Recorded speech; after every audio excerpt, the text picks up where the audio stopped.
Assalamualaikum warahmatullahi wabarakatuh. Perkenalkan, nama saya Arga Destepan dari kelompok 2. Di sini kami akan mempresentasikan tentang extrusion proses.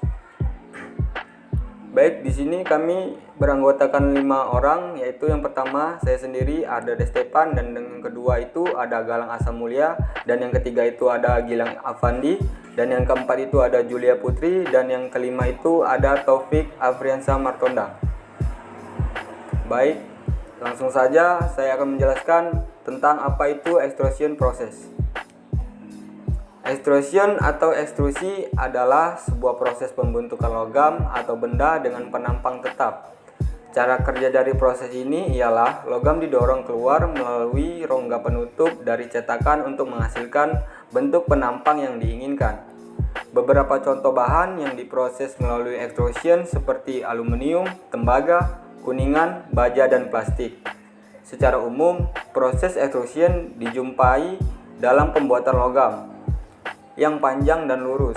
Selain itu, bentuk penampang yang dihasilkan dapat berupa lingkaran, persegi panjang, bentuk T, bentuk L, dan tabung. Gaya tekan dan gaya geser logam membuat adanya deformatis sangat tinggi tanpa merobek serpihan logam. Inilah yang akan dijumpai selama proses ekstrusi. Sekian dari saya dan akan dilanjutkan oleh teman saya. Terima kasih. Baik, di sini saya akan melanjutkan tentang sejarah extrusion proses. Yang pertama, awal mula teknologi ekstrusi pertama kali diperkenalkan pada awal abad ke-19.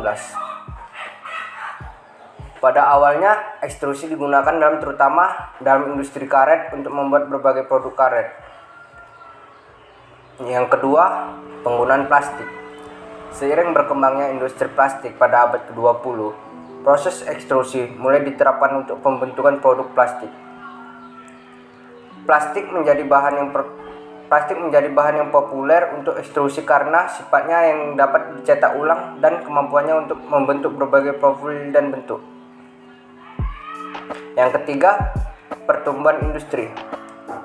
Selama pertengahan abad ke-20, ekstrusi semakin populer di berbagai industri, termasuk pembuatan pipa, kabel listrik, dan profil plastik lainnya. Kemudian, perkembangan teknologi ekstrusi terus meningkat efisiensi dan akurasi proses. Yang keempat, inovasi material. Pengembangan berbagai jenis material untuk digunakan dalam proses ekstrusi seperti termoplastik dan termoset memperluas cakupan aplikasi ekstrusi. Yang kelima, kemajuan teknologi. Seiring dengan kemajuan teknologi, kontrol otomatis, sensor, dan perangkat lunak komputer digunakan untuk meningkatkan presisi dan konsistensi proses ekstrusi. Yang keenam, diversifikasi aplikasi. Ekstrusi kemudian diterapkan dalam berbagai industri termasuk makanan, farmasi, dan bahan bangunan. Kemudian proses ini digunakan untuk membuat produk seperti makanan berbentuk tablet farmasi dan profil aluminium untuk industri konstruksi. Yang ketujuh, ekstrusi 3D printing. Dalam beberapa tahun terakhir, ekstrusi juga telah menjadi metode yang penting dalam teknologi cetak 3D, di mana bahan plastik atau logam cair disemprotkan secara lapisan demi lapisan untuk membentuk objek 3 dimensi. Proses ekstrusi terus berkembang seiring berjalannya waktu dengan inovasi terus-menerus untuk meningkatkan efisiensi, fleksibilitas, dan berbagai aplikasi yang dapat dihasilkan oleh proses ini. Perkembangan material baru dan teknologi proses terus memberikan kontribusi pada evaluasi dan ekstrusi sebagai metode manufaktur yang penting. Baik, selanjutnya akan dilanjutkan oleh teman saya. Saya Galang Asamulya akan melanjutkan materi tentang bagian-bagian dari mesin ekstrusi. Yang pertama itu ada hopper atau tempat pengumpanan. Hopper adalah tempat di mana bahan baku dimasukkan ke dalam mesin. Bahan ini biasanya berupa butiran atau bentuk serbuk yang akan diekstrusi. Yang kedua ada screw atau ulir. Skru atau ulir adalah bagian yang berputar dan mendorong bahan melalui mesin. Desain ulir dapat bervariasi tergantung pada jenis bahan yang diolah dan profil produk yang diinginkan. Yang ketiga ada barrel atau tabung. Tabung atau silinder yang melingkupi skru. Ini biasanya terbuat dari logam yang tahan terhadap panas dan tekanan tinggi. Barrel memiliki zona pemanasan untuk memastikan bahan cair dengan baik sepanjang perjalanan melalui mesin. Yang keempat ada heating elements. Heating elements atau elemen pemanas digunakan untuk memanaskan barrel. Ini penting untuk melelehkan bahan dan menjaga suhu yang sesuai sepanjang proses ekstrusi. Yang kelima ada die atau cetakan. Die adalah bagian di ujung mesin ekstrusi, di mana bahan cair dipaksa untuk membentuk profil atau bentuk tertentu sesuai dengan desain cetakan. Die dapat memiliki berbagai bentuk dan ukuran, tergantung pada produk yang diinginkan. Kemudian selanjutnya yang keenam ada cooling system atau sistem pendinginan, digunakan untuk mengatur suhu produk yang baru saja diekstrusi. Ini bisa melibatkan penggunaan air atau udara dingin untuk mendinginkan produk. Kemudian ada gearbox atau kotak gigi. Gearbox itu mengubah putaran tinggi dan motor menjadi putaran yang sesuai untuk menggerakkan skru dengan efisiensi tertentu. Kemudian ada puller of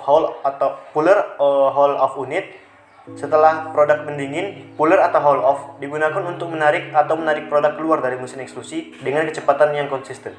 Baik, untuk materi selanjutnya akan dilanjutkan oleh teman saya. Baik, saya akan melanjutkan materi dari teman saya tentang tahapan extrusion. Yang pertama ada pemilihan bahan mentah. Pilih bahan mentah yang sesuai dengan kebutuhan produk akhir. Bahan yang umum digunakan biasanya seperti logam, plastik, karet, atau bahan pangan. Yang kedua ada pemasukan bahan ke mesin ekstrusi. Bahan yang telah disiapkan dimasukkan ke dalam tabung mesin ekstrusi. Dalam tabung, bahan akan melewati skrup yang berputar. Yang ketiga ada pemanasan dan pelunakan. Tabung dan skrup mesin ekstrusi dipanaskan. Panas ini membantu melunakkan bahan sehingga dapat mengalir lebih mudah melalui cetakan. Yang keempat ada proses ekstrusi. Skrup berputar dan mendorong bahan melalui tabung ekstrusi. Selama proses ini, bahan mengalami deformasi dan terbentuk sesuai dengan bentuk cetakan. Selanjutnya ada pembentukan produk. Produk akhir dibentuk saat bahan melewati kepala cetakan atau biasa disebut die head. Die head memiliki bentuk yang sesuai dengan profil produk yang diinginkan. Selanjutnya ada pemotongan produk. Produk ekstrusi yang terus keluar dari mesin kemudian dipotong menjadi panjang yang diinginkan menggunakan pemotong otomatis atau peralatan pemotong. Selanjutnya ada pemrosesan lanjutan yang merupakan proses tahapan opsional, artinya bisa dilakukan atau tidak. Produk ekstrusi dapat mengalami proses ini seperti pendinginan, kalibrasi, atau penanganan panas tambahan tergantung pada jenis produk dan bahan yang digunakan. Langkah terakhir adalah inspeksi dan kontrol kualitas. Produk akhir diperiksa untuk memastikan kualitas sesuai dengan standar yang diinginkan. Ini melibatkan pengukuran dimensi, pengujian kekuatan, dan inspeksi visual. Proses ekstrusi dapat disesuaikan untuk berbagai jenis material dan aplikasi, sehingga langkah-langkah tersebut dapat bervariasi tergantung pada jenis bahan dan produk yang diproduksi. Proses ini efisien untuk produksi massal dan dapat menghasilkan produk dengan biaya yang relatif rendah. Sekian dari saya, akan dilanjutkan oleh teman saya. Terima kasih. Keuntungan proses ekstruksi. Yang pertama, efisiensi produksi tinggi. Proses ekstruksi dapat menghasilkan produk dalam jumlah besar dengan cepat. Mesin ekstruksi sering digunakan untuk produksi massal, mengoptimalkan efisiensi produksi. Yang kedua, fleksibilitas desain produk.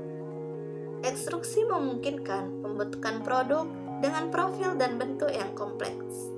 Ini memberikan fleksibilitas desain yang tinggi, memungkinkan produsen membuat berbagai produk dengan berbagai kebutuhan geometri.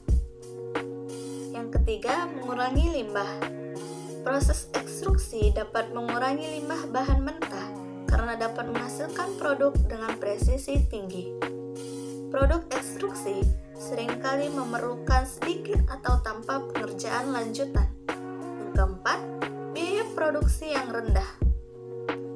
Secara keseluruhan, proses ekstruksi cenderung lebih hemat biaya jika dibandingkan dengan metode manufaktur lainnya. Kecepatan produksi, efisiensi bahan, dan kebutuhan sedikit operasi sekunder dapat mengurangi biaya keseluruhan. Yang kelima, proses kontinu. Ekstruksi adalah proses kontinu yang memungkinkan produksi tanpa henti. Ini mengurangi waktu henti produksi dan meningkatkan output keseluruhan. Kerugian pada ekstruksi, yang pertama, investasi awal yang tinggi. Mesin ekstruksi dan peralatan pendukungnya memerlukan investasi awal yang signifikan. Hal ini dapat menjadi hambatan untuk bisnis kecil atau baru. Yang kedua, keterbatasan pada bahan tertentu. Proses ekstruksi tidak sesuai untuk semua jenis bahan. Beberapa bahan mungkin sulit atau tidak mungkin diolah dengan metode ini. Yang ketiga, pemborosan energi.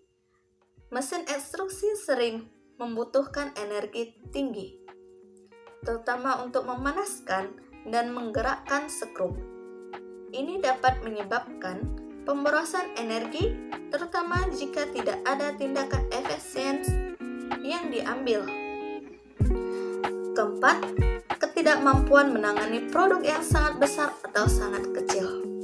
Mesin ekstruksi memiliki batasan untuk menangani produk yang sangat besar atau yang sangat kecil. Produk ekstruksi biasanya memiliki dimensi tertentu yang sesuai dengan kemampuan mesin. Yang kelima, tidak cocok untuk semua proses manufaktur. Meskipun ekstruksi cocok untuk banyak aplikasi, tidak semua produk atau material dapat diproduksi dengan metode ini. Beberapa produk mungkin memerlukan metode manufaktur lain yang lebih cocok.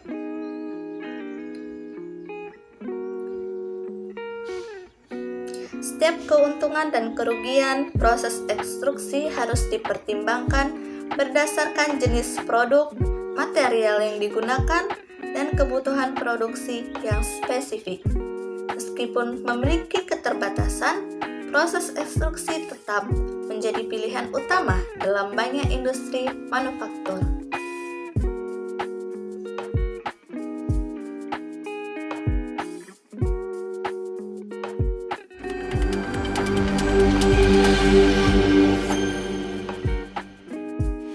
The primary type of hot extrusion is direct or forward extrusion. In direct extrusion, the hot billet is loaded into a thick wall container and forced through an extrusion die secured in a holder. The force for extruding is applied by a ram, along with an intermediate reusable dummy block. Metal flow from the die is in the same direction as the forward motion of the ram. Since the surface of the billet length slides along the wall of the container, extrusion force depends on the friction between the billet length and the container and the material. The friction portion of the force can be reduced by using lubrication. Force increases rapidly as the billet is upset to fill the container, then increases further as breakthrough force before extrusion begins. Upon breakthrough, the force declines as billet length decreases until a minimum force is reached. As the billet thins, the force rapidly rises again to continue metal flow radially toward the die opening. Resistance to deformation or force requirements increase markedly as the thickness of the butt or unused billet portion decreases. Hot extrusion is most commonly performed on horizontal hydraulic presses. Hot extrusion presses are usually rated in force capacity, which translates to the amount of pressure applied to the billet. That pressure depends on billet material and temper, its cross-section and complexity, length and temperature, extrusion speed and reduction or extrusion ratio. The extrusion ratio equals the cross-sectional area of the container liner divided by the cross-sectional area of the die openings.